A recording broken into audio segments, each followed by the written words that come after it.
하나님께서 오늘 우리에게 주시는 말씀 같이 보겠습니다. 이사야 66장 1절 2절 말씀입니다. 저와 여러분이 한 절씩 교독하여서 읽겠습니다.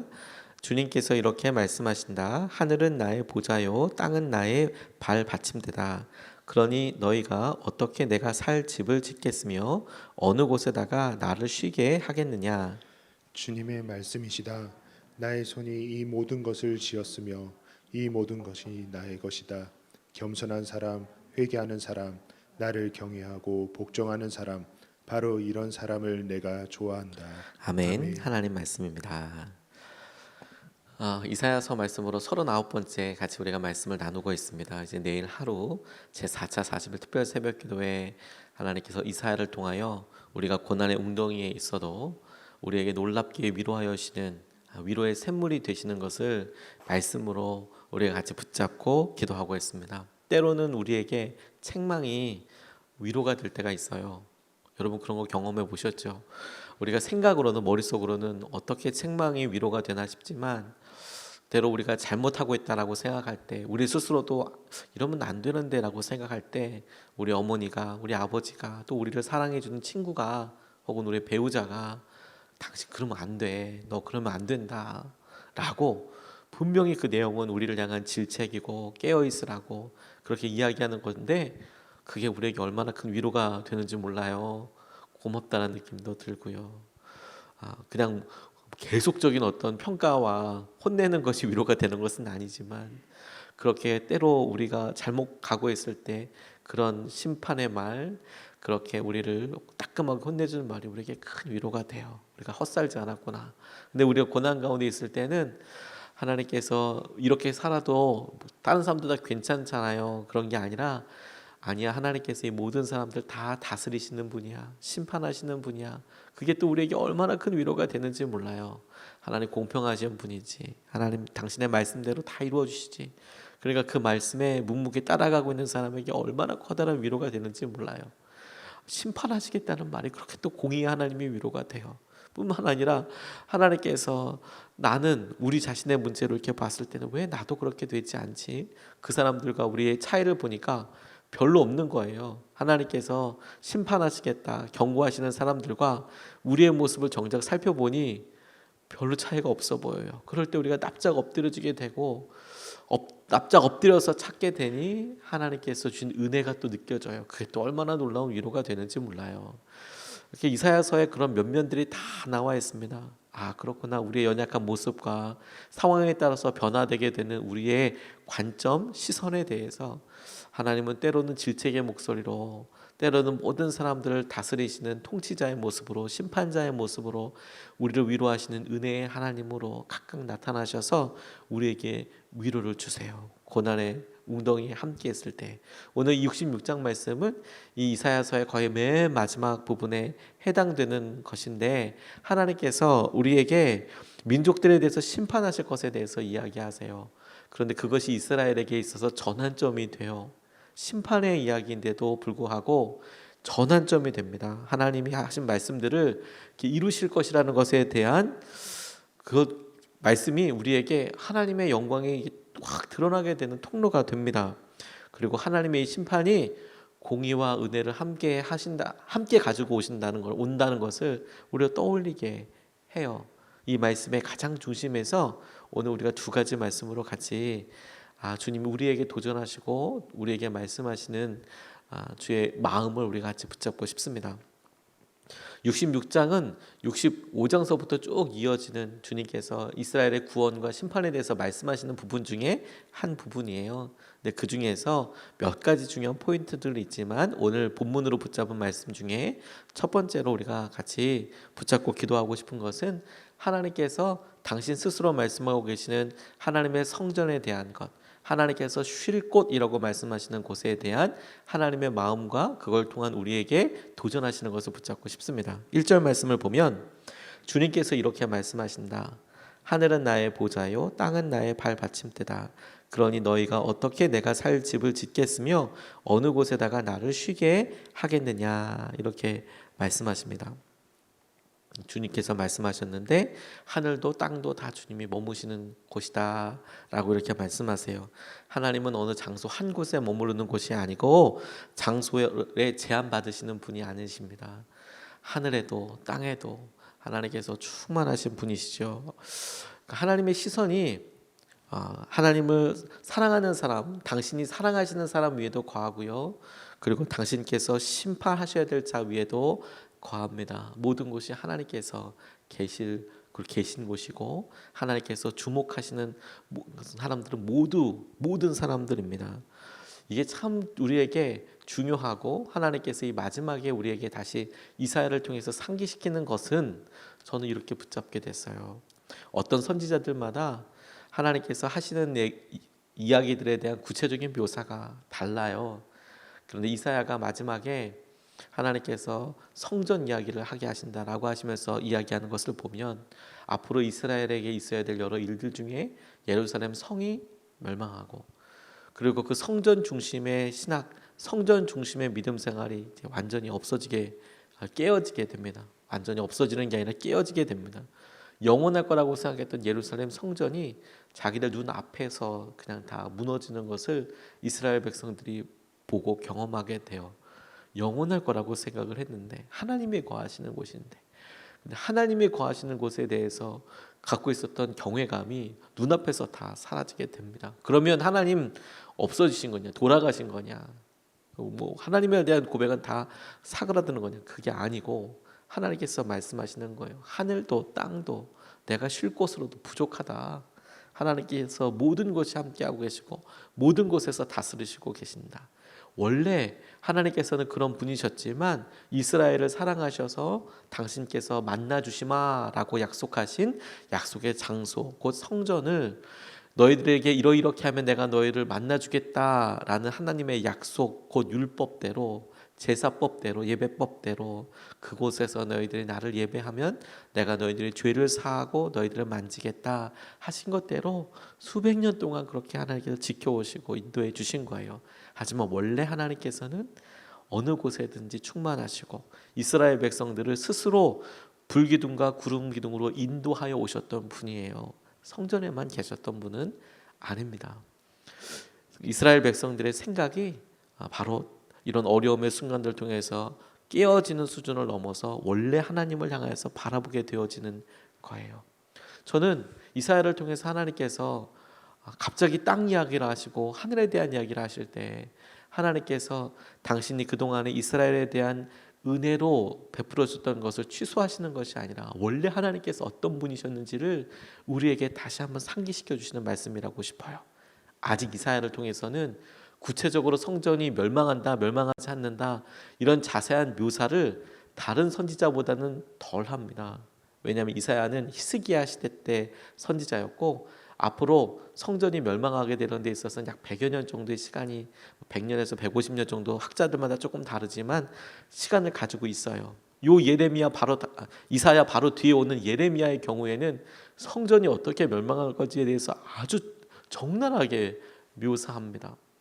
이사야는 그렇게까지 묘사하진 않지만 하나님의 하늘, 하나님의 땅, 그분께서 거하시는 장소 그렇게 이야기를 하고 계세요.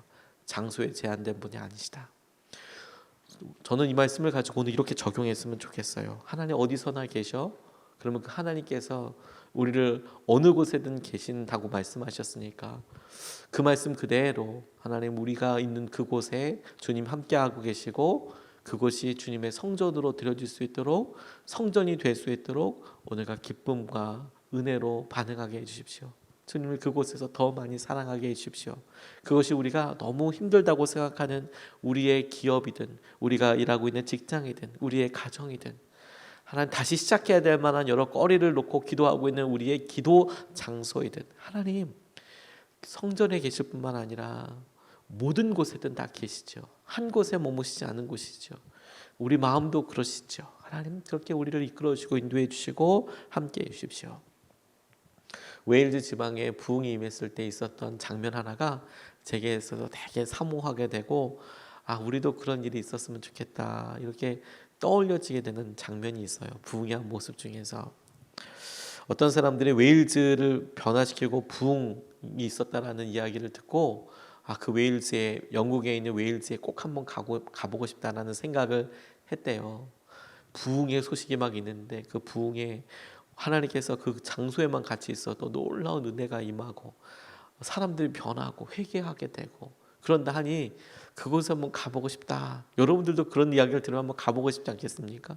거기가 그렇게 좋다는데 그래서 먼 지방에서 웨일즈 로우골이라는 사람들이 모여들었대요. 하나님 어떻게 역사하시는지 보고 싶다고. 근데 모여서 이제 그 교회를 찾아가야 하는데 어떤 분이 물어봤답니다. 부흥이 일어난다는 교회가 어디 있습니까? 에번 로버츠가 설교하는 교회가 어디에 있습니까? 아마 설교자였던 거예요. 웨일즈에 에번 로버츠라는 사람이 목회하고 있는 교회 예배드리는 곳이 어디에 있습니까? 지금이야 뭐 핸드폰으로 검색해서 어느 교회 찾아가는 법 그러면 교회에도 잘 나와 있고 여러 다른 사람들도 그거 설명해 주신 분들이 많아서 뭐 어느 교회 찾아가는 게 어렵지 않을 거예요. 뭐 선한목자교회 치면 뭐 바로 어떻게 몇 번 어떻게 뭐 종류별로 다 나와 있잖아요. 근데 뭐 100년 전에는 그렇게 됐겠어요? 찾아볼 수 있는 것도 없고 천상 사람들한테 물어봐야 되잖아요. 기차 정도 타고 와서 웨일즈에 왔어요.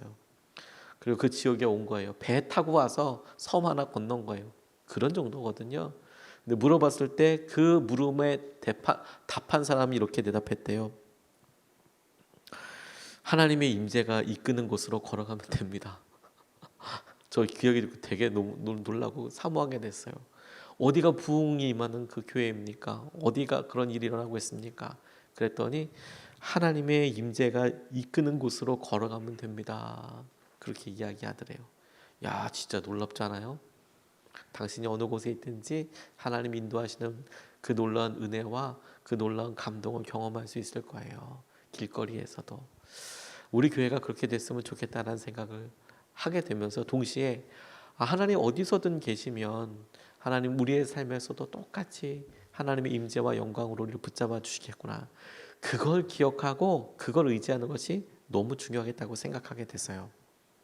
두 번째로 이 말씀에서 하나님이 성전에 대해서 이야기하시는 것과 동시에 하나님께서 좋아하시는 사람이라고 아예 적어 놓으신 말씀이 제게 굉장히 큰 도전이 됐습니다. 오늘 말씀의 2절 말씀을 보니까 주님의 말씀이시다. 나의 손이 이 모든 것을 지었으며 이 모든 것이 나의 것이다. 이 세상에 대해서 말씀하신 것이죠. 그리고 겸손한 사람, 회개하는 사람, 나를 경외하고 복종하는 사람, 바로 이런 사람을 내가 좋아한다라고 말씀하세요. 하나님의 성전을 묘사하는 것 같은 1절과 함께 이런 모든 하늘과 땅 내가 지었지. 그러니까 내가 어느 곳에 있는 것은 당연하지. 그러면서 갑자기 이어서 말씀하시는 것이 하나님께서 좋아하시는 사람에 대해서 이야기하고 계세요. 저는 이거 그냥 나온 표현 아니라고 생각합니다. 왜? 하나님의 성전, 그 성전은 우리 마음 안에 있는 것이기도 하잖아요. 아직 메시아 그 예수님께서 말씀하신 성령 아직 우리 가운데 오지 않아서 지금 이 이사야의 말씀을 듣고 있는 이 당시 이스라엘 사람들은 성령님이 오신다는 것 각 사람에게 이거 상상할 수 없었어요. 각 사람에게 성령이 오신다는 거 잘 몰랐어요. 왜냐하면 당시만 해도 성령님은 몇몇 분들 예언자 선지자들에게만 임하는 거였거든요. 능력이 그렇게 임하는 거였거든요. 모든 사람들에게 성령이 임한다고 생각하지 못했어요. 하나님께서 예수님을 통하여 우리에게 주신 약속이자 실제 일어나게 된 영적인 진리죠. 이사야 시대 사람들은 그거 알지 못했습니다. 그런데 그것을 어떻게 비스듬히 이야기하고 있냐면 저는 그렇게 여겨졌냐면 하나님께서 당신의 쉴 곳, 당신께서 거하는 곳, 하늘도 땅도 다 커버가 안 돼. 그러면서 자연스럽게 사람에게 이렇게 주목하고 계세요. 내가 좋아하는 사람이 있어. 저는 이 행간에 하나님께서 우리 각 사람의 마음을 주목하고 계시고 하나님께서 우리의 마음속에 거하기 원하신다. 그럴 때 우리 마음의 상태, 우리 마음에 하나님께서 기뻐하시고 좋아하시는 모습, 그리고 마땅히 교회로서 우리가 가져야 될 태도 하나님께서 말씀하신다고 생각하게 됐어요. 그 모습이 뭐냐? 하나님 앞에서 겸손하고 하나님의 말씀에 비추어서 스스로 죄를 발견하고 말씀을 비춰서 보니까 내가 이런 부족함이 있구나. 그분을 경외하고 그분의 뜻에 순종하는 사람. 주님께서 딱 명확하게 써 놓으셨잖아요. 그리고 말씀하시기를 나 이런 사람들 좋아한다 이렇게 써 놓으셨어요. 나 이런 사람 진짜 좋아한다. 말씀 앞에 가만히 하나님 저 그런 하나님의 기쁨이 되기를 원합니다. 소원합니다. 이런 고백이 제게 나오더라고요. 나 이런 사람 좋아해. 회개하는 사람, 하나님 말씀 경외하는 사람, 말씀대로 순종하려고 하는 사람, 나 이런 사람들 좋아한다. 이거에 막 사족을 붙여서 회개하는 것은 뭡니까? 하나님 말씀대로 사는 것은 뭡니까? 복종한다는 것은 뭡니까?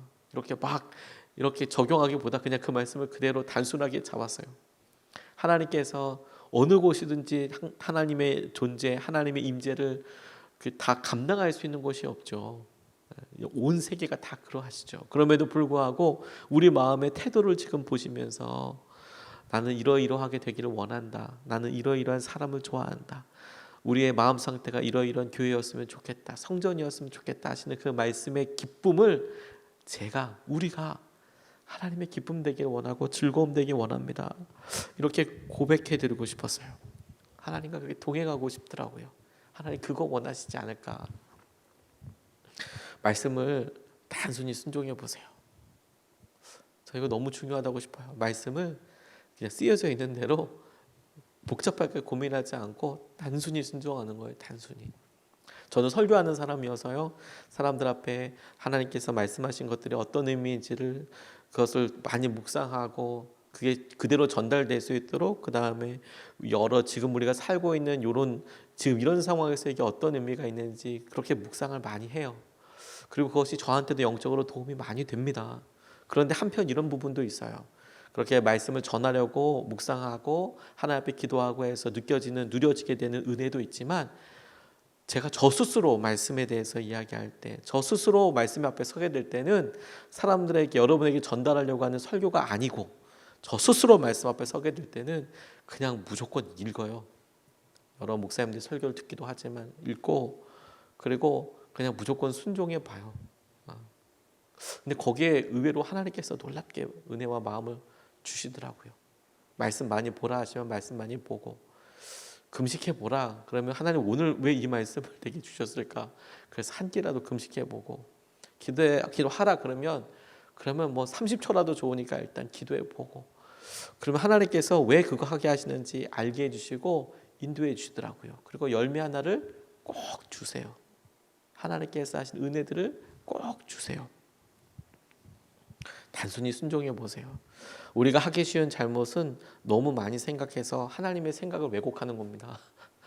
그래서 하나님께서 이렇게 해라라고 얘기하는데 그건 이런 거야 라고 이제 애써 막 틀어서 생각을 해요. 그렇게 하지 말고 그냥 하나님께서 하신 말씀 그대로 순종해 보는 거예요. 하나님이 우리에게 세상을 바꾸지 못한다고 왜 이렇게 능력 없냐고 얘기하신 적 없으세요? 전 요즘 그렇게 더 많이 생각합니다. 왜냐하면 여러 교회 일들과 그리고 제게 어떤 의견들을 물어보시는 분들 또 저랑 교제하는 분들이 이제 주장하시는 것들 이렇게 면면 있게 보고 교회도 어떤 모습에 있어서 그런 행동들을 혹은 태도를 보여야 되는 거 아닌가라고 조심스럽게 이야기하시는 분들도 계세요. 그래서 귀담아 듣고도 있습니다. 근데 그럼에도 불구하고 저는 아직 제 삶에서 이렇게 생각합니다. 하나님이 저에게 세상 바꾸라고 보내신 것 아니고 주님의 양들 지키라고 보내주셨다고 저는 믿어요. 아직까지 제게는 하나님 저를 목사로 부르셨고 저를 예언자로 부르신 것이 아니라 제게 하나님께서 다윗에게 허락하셨듯 아버지의 몇 마리 되지 않는 양 그거 가지고 성실과 열심으로 어떻게 하는지 보고 계시는 시기라고 저는 생각이 들어요. 그래서 사회적으로나 또 문화적으로 중요한 결단이고 그게 중요한 의미일 수도 있다고 저는 생각이 들지만 하나님이 지금 저에게 왜 저한테는 그런 말씀을 주시지 않죠? 왜 저에게는 그런 일을 하게 하시지 않죠? 이렇게 생각하기보다 주님 제게 지금 맡겨주신 것대로 예수님의 사람들을 최대한 사랑하고 기도하고 하나님께서 하시는 것대로 그 편에 같이 있어서 남아있는 것 서는 것 적어도 능력은 없어도 하나님께서 제게 나중에 지나고 난 다음에 야 너 착하긴 했다. 응? 너 게으르진 않았다. 야 착하긴 했고 충성되긴 했다. 좀 어리석어 보이기도 하고 무던해 보이기도 하지만 충성되게 보이는 것 같아. 착하고 충성된 종이라는 말만 들을 수 있으면 너무 행복할 것 같아요.